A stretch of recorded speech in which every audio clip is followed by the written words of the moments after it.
皆さんこんにちは、とも先生です。Let's challenge to read easy hiragana words in this video. If you didn't finish learning hiragana, I will link our hiragana lessons above, so please check it first. さあ、始めましょ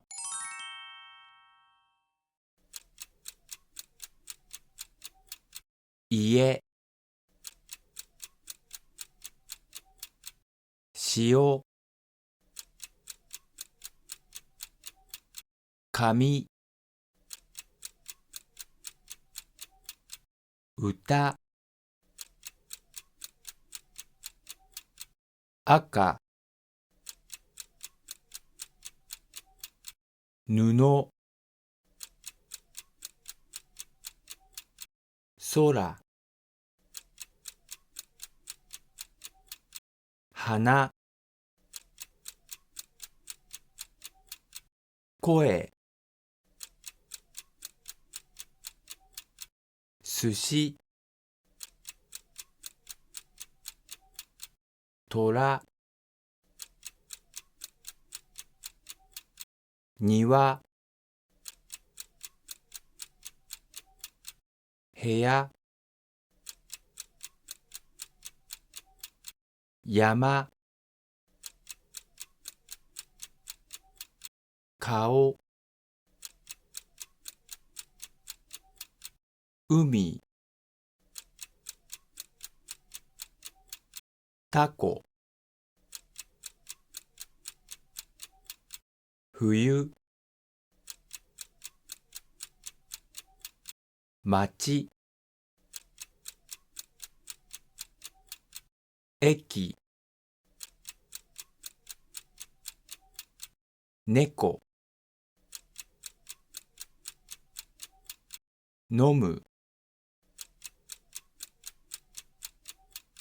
本、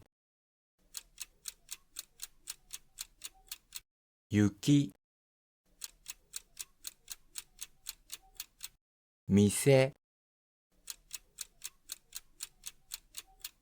塩、人、物、夏、道。Are you ready? 男、日本、車、景色、お金、黄色、丸い、机、薬、若い。皆さん、ここまでよく頑張りましたね。How many words were you able to read from 40 questions? Let's just go over the hiragana lessons if you missed some. If you want to challenge a harder one, try stage 2 next. Thank you for watching. Hope this video helped you learning Japanese.